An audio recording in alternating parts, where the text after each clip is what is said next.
का उदाहरण कर लेते हैं, 2 मिनट ज़्यादा हो जाएगी। प्रॉब्लम नहीं है।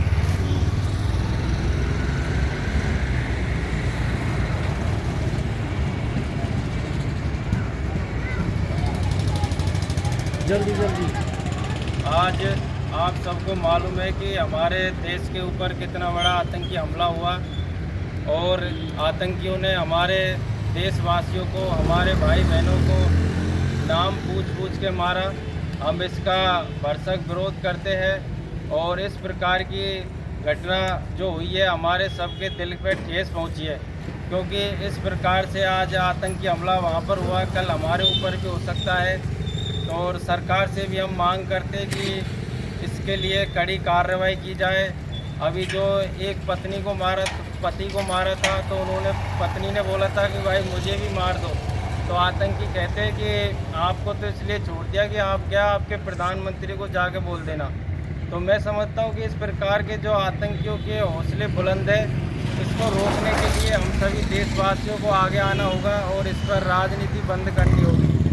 क्योंकि अगर एक हमारे घर में एक व्यक्ति की जान चली जाती है तो हमको पता है कि उसका कितना स्थान खाली हो जाता है, उसको हम भर नहीं सकते हैं। इस प्रकार के जो आतंकी हमले हैं उससे हमारे देश पर बहुत बड़ी ये दुर्भाग्य की बात है कि किस प्रकार से ऐसी घटनाएं हो रही है और ये आगे भी घटनाएं अगर होती रहेंगी तो फिर हमको डूब के मर जाना चाहिए। और हम अभी हमारे सभी फौजी भाइयों के साथ है कि आप इतनी सख्त कार्रवाई करो कि जो ये पाकिस्तान है दोबारा इस प्रकार की हरकत करने की भी नहीं सोचे, क्योंकि अगर इस प्रकार से आतंकी हमले होते रहेंगे तो एक दिन पाकिस्तान हो चाहे आतंकी हो, उनके और भी ज़्यादा हमारे देश के प्रति उनके गलत सोच जागृत होगी।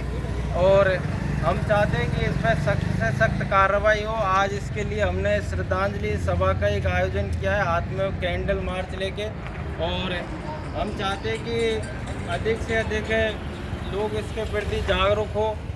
और सब देशवासियों में इसके प्रति गुस्सा है, भारी आक्रोश है, क्योंकि जो वो परिवार मरे उनके ही दुख नहीं है, ये सभी के दुख है। क्योंकि अगर बाहर से कोई आदमी आके हमारे ऊपर अटैक करे, आतंकी हमला करे, तो ये हमारे सबके दुख की बात है। तो मैं इसी मौके पर और सबसे भी अगर बोलना चाहूँगा, कोई अपने विचार रखना चाहे तो अपने विचार रख सकता है। देखिए, मैं कहना चाहूँगा कि पहले तो इसमें अपनी गलती है। सभी हिंदू भाई जातियों में बटे हुए हैं, इनको खुद सोचना चाहिए। सरकार कह रही है, संगठन कह रहा है अपना कि एक हैं तो सेफ हैं, फिर भी हिंदू नहीं समझ रहा। इसलिए हिंदुओं को जागरूक रहना चाहिए, जागरूक होना चाहिए। आज सरकार को ऐसा बहुमत दिया है कि वो कुछ निर्णय ले तो कैसे ले, उसको भी सोच समझ के निर्णय लेना होगा। इसलिए मैं प्रधानमंत्री जी से, सरकार से यही कहना चाहूँगा, फिर भी जो हमला हुआ है उसके प्रति अपना निर्णय अच्छी तरीक़ा से ले और कार्रवाई पूरी की जाए, क्योंकि ये आज इनके साथ हुआ है, कल अपने सबके साथ हो सकता है। इसलिए सरकार को सोचना चाहिए। और मैं हिंदुओं भाइयों से भी कहना चाहूँगा कि अगर अपन जातियों में बटे रहेंगे तो हम ऐसे ही पिटते रहेंगे, ऐसे ही मरते रहेंगे। इसलिए हमें एकत्रित होना चाहिए, एक होना चाहिए, और इसलिए हम सेफ रह पाएंगे जब हम जनता को जागरूक करेंगे, अपना बहुमत उस नेता को देंगे जो देश के लिए, समाज के लिए, अपने धर्म के लिए काम करे। धन्यवाद।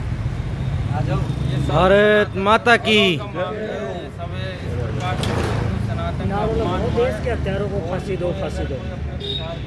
और कोई भाई चाहिए तो भारत माता की जय। इनकलाब जिंदाबाद, इनकलाब जिंदाबाद। पाकिस्तान मुर्दाबाद, पाकिस्तान मुर्दाबाद। आतंकवादियों को फांसी दो। हिंदू एकता जिंदाबाद, हिंदू एकता जिंदाबाद। भारत माता की जय। वंदे मातरम, वंदे मातरम। आतंकियों को फांसी दो, आतंकियों को फांसी दो, आतंकियों को फांसी दो। धन्यवाद, नमस्कार।